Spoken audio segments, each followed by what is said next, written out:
नमस्कार किसान भाइयों, मैं सूर्यदेवल फिर से हाजिर हूँ आपके अपने चैनल एग्रीकल्चर गुरुजी में।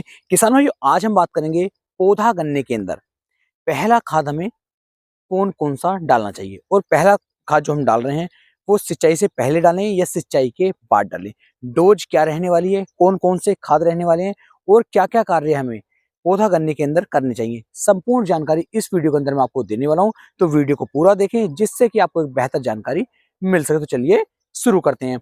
सबसे पहले जिस खेत के अंदर हम खड़े हुए हैं, इस गन्ने की जो बुआई हमने कर दी थी, अभी गन्ने का जो जमाव है वो लगभग 40% के आसपास खेत के अंदर दिखना शुरू हो गया है।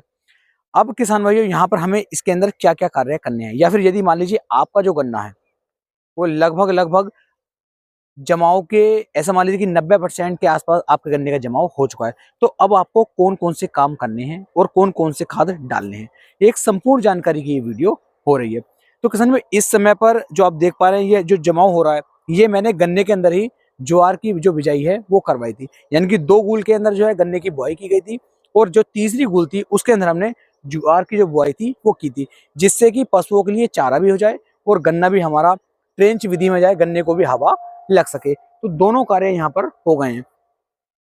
गन्ने की फसल को जो हमें पहला पानी देना है या पहला खाद देना है, सबसे पहले हमें ध्यान देना है कि हमारे खेत के अंदर किसी भी तरह का कोई भी खरपतवार ना हो।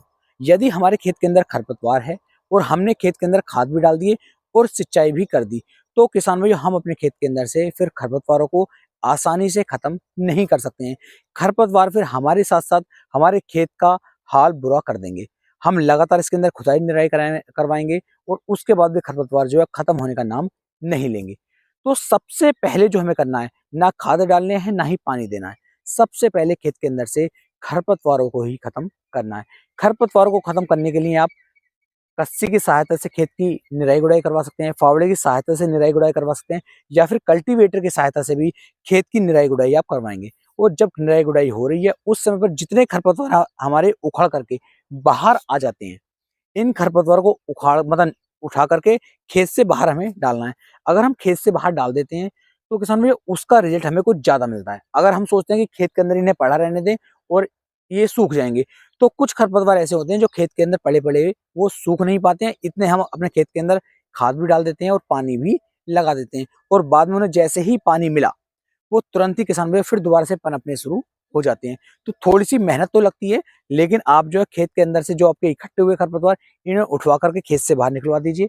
बहुत अच्छा रिजल्ट आपको देखने को मिलेगा, क्योंकि खरपतवार खरपतवार ही खेत के अंदर गिरे हुए खाद का कम से कम 25 से लेकर 30% जो हिस्सा है वो खरपतवार ग्रहण कर लेते हैं, खरपतवार खा लेते हैं। तो उससे जो पूरी लागत हमने गन्ने के अंदर लगाई है, वो पूरी लागत हमारे गन्ने को नहीं मिल पाती है, खरपतवार भी उसे ले लेते हैं। तो सबसे पहले तो हमें इस बात का ध्यान देना है।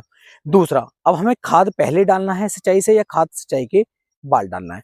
तो यहाँ पर जो आप खाद का उपयोग करेंगे, अगर आपके पास बालू रेत है, यानी कि बालू रेत वाला आपका खेत है, तो आप पहले सिंचाई कर दीजिए और सिंचाई करने के अगले दिन या दूसरे दिन आप अपने खेत के अंदर जो खाद है उसे डलवा दीजिए, तो आपको बेहतर रिजल्ट देखने को मिल जाते हैं। अगर हमारी मोटी मिट्टी है, अच्छी मिट्टी है, तो खाद हमें आज डाल देना चाहिए और अगले दिन हमें पानी लगा देना चाहिए। तो इससे भी बेहतर रिजल्ट किसान भाइयों हमें देखने को मिल जाते हैं। वाकई एक तरीका मैं आपको बताऊं, सबसे अच्छा जो तरीका मुझे लगता है वो मैं आप सबके साथ शेयर करना चाहता हूँ। मान लीजिए हमें जो खाद है वो 100 किलोग्राम अपने खेत के अंदर डालना है, पौधा करने के अंदर 100 किलोग्राम हम खाद डालना चाह रहे हैं। तो सबसे बेस्ट तरीका है 50 किलोग्राम खाद आप सिंचाई से पहले डाल दीजिए। आज पानी लगाएंगे, मतलब कल पानी लगाएंगे, तो आज आप 50 किलोग्राम खेत जो खाद है वो पूरे खेत के अंदर डलवा दीजिए, सिंचाई कर दीजिए, और सिंचाई करने से 2 से 3 दिन के बाद जो 50 किलोग्राम खाद बचा है उसका उपयोग आप सिंचाई के बाद कर दीजिए। इसका जो रिजल्ट है वो मैंने गेहूं की फसल के अंदर इस बार ही करके देखा, तो मुझे बहुत ही अच्छे वाले रिजल्ट देखने को मिले। तो आप सबसे भी मैं यही चाहूंगा कि आप सब भी इस तरीके को एक बार आजमा करके देखें, और यदि कोई भी किसान भाई इस तरीके को कर चुके हैं या इसका उपयोग करते हैं, तो वे नीचे कमेंट सेक्शन में जरूर बताएं कि उन्हें इसके कैसे रिजल्ट मिले हैं।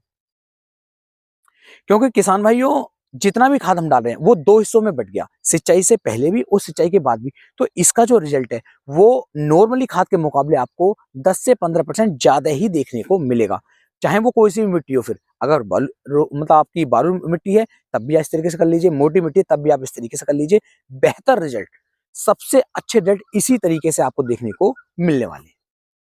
अब बात करते हैं कौन कौन से खाद हमें पहले पानी पर देने हैं।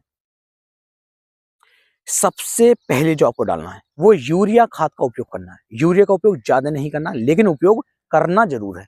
अब हम कितना उपयोग करेंगे? 1 बैग यूरिया 1 एकड़ खेत के लिए पर्याप्त है। सिर्फ 1 बैग यूरिया ही डालना है, ज्यादा मात्रा नहीं डालेंगे। 45 किलोग्राम यूरिया आप ले लीजिए, 1 एकड़ खेत के लिए बेस्ट रिजल्ट निकाल करके देगा। क्योंकि नाइट्रोजन की आवश्यकता इस समय पर पड़ेगी, ज्यादा कल्ले बनाने के लिए गर्मी की आवश्यकता पड़ेगी, नाइट्रोजन की आवश्यकता पड़ेगी। और किसान भाइयों टिल्डिंग भी इससे अच्छे से होगी, गन्ना हमारा अच्छी तरीके से बढ़वार करके चलेगा। तो 45 किलोग्राम तो आपको यूरिया ले लेना है। दूसरे खाद के रूप में जो आपको लेना है वो लेना है आपको सीवीड एक्सट्रैक्ट। अब सीवीड एक्सट्रैक्ट यानी कि इफ्को की सागरिका या फिर पीआई की बायोविटा या फिर धनजाइम गोल्ड। ये नहीं कह रहा हूँ कोई इन किसी भी कंपनी का अलग आपको मिल जाए, ये नहीं कि इनका प्रमोशन मैं कर रहा हूँ। किसी भी कंपनी का आप सीवीड एक्सट्रैक्ट ले लीजिए। अब सीवीड एक्सट्रैक्ट जब हम ले रहे हैं तो यहाँ पर एक चीज का ध्यान रखना, ये आपको कई सारी परसेंटेज में देखने को मिल जाता है। 5%, 20%, 80% में। देखो अगर आपको 80%, 90% वाला नहीं मिलता है तब तो आप सागरिका, बायोटा, धनजैम गोल्ड इन तीनों में से कोई भी एक डाल सकते हैं। मात्रा की बात कर लूं तो इफ्को की जो सागरिका इसकी मात्रा 10 किलोग्राम प्रति एकड़ के हिसाब से, सागरिका वो जो बायोविटा है वो 4 से 5 किलोग्राम, धनजाइम गोल्ड भी 5 से 6 किलोग्राम। और यदि आपको 80%, 90% वाला सीवीड एक्सट्रैक्ट मिल जाता है किसी भी कंपनी का, उसकी मात्रा सिर्फ आप 1 किलोग्राम प्रति एकड़ के हिसाब से लेंगे, वो ही पर्याप्त है। और 350 रुपए के आसपास का खर्चा उसका देखने को मिल जाता है। वो भी यहाँ पर बेहतर रिजल्ट आपको निकाल करके देगा। अब बात करेंगे तीसरा खाद हमें यहाँ पर कौन सा डालना है। तो तीसरे खाद के रूप में आप यहाँ पर डालेंगे अपना जिंक सल्फेट। अब जिंक सल्फेट की कितनी मात्रा यहाँ पर लेनी है? जो 33% वाला जिंक सल्फेट होता है उसकी मात्रा आप 6 किलोग्राम प्रति एकड़ के हिसाब से पौधा गन्ने के अंदर आप डाल दीजिए।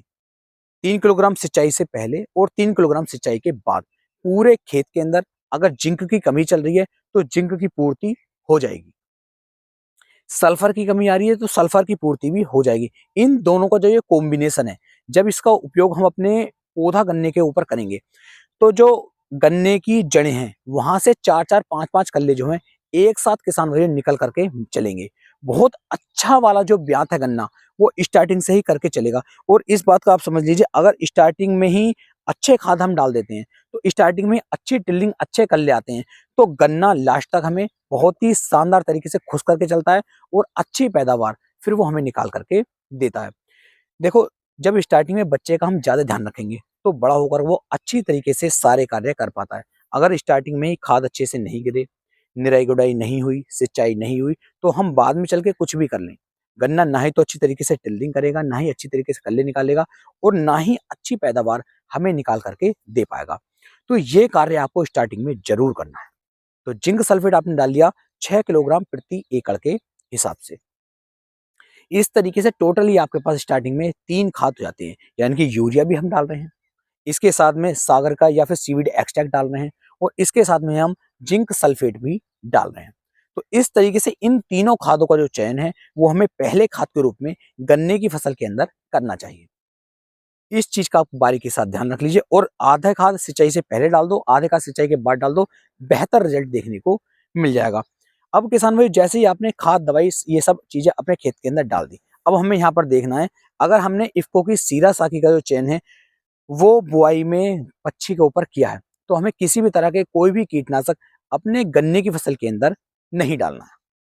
फंगीसाइड का उपयोग हम बुआई में कर चुके हैं तो फंगीसाइड का उपयोग भी आप यहाँ पर नहीं करेंगे, क्योंकि सल्फर के रूप में हम पहले खाद में से ले रहे हैं। वो सल्फर हमने बुआई के अंदर भी 3 से 4 किलोग्राम डाला है, क्योंकि वहां पर हमने प्लेन सल्फर डाला था और यहाँ पर जिंक सल्फेट डाल रहे हैं, यानी कि जिंक और सल्फर का कॉम्बिनेशन डाल रहे हैं। तो ये यहाँ पर हमें बेहतर रिजल्ट निकाल करके देगा। अगर आप मान लीजिए आपने सीरा सागी का उपयोग नहीं किया है, किसी हल्के कीटनाशक का उपयोग किया है, तब भी आपको पहले पानी पर कोई भी कीटनाशक नहीं लगाना है, क्योंकि जो कीटनाशक हल्के से हल्का जो कीटनाशक है वो भी किसान भाइयों 40 से 45 दिन का जो समय है वो लेकर के चलता है। तो 45 दिन तक हमें किसी भी कीटनाशक का उपयोग नहीं करना है। इस चीज का ध्यान दें, बेफिजूल में कोई भी पैसा अपना खराब ना करें। कोई भी वीडियो में बनाकर आपको दे रहा हूँ किसी कीटनाशक की, फंगीसाइड की, तो आपको ध्यान देना है कि पहला खाद या पहला कीटनाशक हमने कितने दिन पहले लगाया था। उससे लगभग 40 से 45 दिन के बाद ही आपको दूसरे खाद का उपयोग करना है, या कीटनाशक का उपयोग करना है, या फंगिसाइड का उपयोग करना है। ऐसा नहीं है कि मैं हूँ या कोई और यूट्यूबर हो या कोई भी हो कि किसी ने कुछ भी कह दिया और हमने उनके कहने पर आकर के सारे काम करने शुरू कर दिए। आपको अपना बहुत ज़्यादा उपयोग करना है, अपने दिमाग का बहुत ज़्यादा उपयोग करना है। सुनिए सबकी, लेकिन करिए अपने मन की। तो इस चीज़ का बहुत ध्यान देना है। मैं बिल्कुल नहीं चाहूँगा किसी के भी कहने में आकर के अनाप-शनाप कुछ भी खेत के अंदर आप डाल दें। तो कम से कम खाद से खाद में 45 दिन का समय, फंगिसाइड से फंगिसाइड में 45 दिन का समय और कीटनाशक में 45 दिन का समय होना चाहिए। हाँ, कोई मजबूरी हमारे साथ आ गई है, रोग ज़्यादा आ गए हैं, फंगस ज़्यादा लग गई है, उस कंडीशन में हम पहले उपयोग कर सकते हैं। लेकिन जिस तरीके से मैंने बुआई करवाई है, जिस तरीके से मैं खाद और दवाइयों के बारे में बता रहा हूँ, इस तरीके से आप चलते हैं, तो बहुत आसानी के साथ 40 से 45 दिन तक आपके खेत के अंदर कोई भी रोग, कोई भी कीट, कोई भी फंगस नहीं लगेगी और अच्छी पैदावार आपका गन्ना निकाल करके देगा। कुछ भी वीडियो में पसंद आया हो नीचे कमेंट सेक्शन में ज़रूर बताएं। इससे भी अच्छी जानकारी आपके पास हो या कोई खाद हो तो नीचे कमेंट सेक्शन में बताएं, जिससे कि किसान भाई जो है उस जानकारी को भी ग्रहण कर सके। तो फिर मिलेंगे एक नई वीडियो में, तब तक के लिए मेरे सभी प्यारे किसान भाइयों को जय हिंद, जय भारत, जय किसान, वंदे मातरम।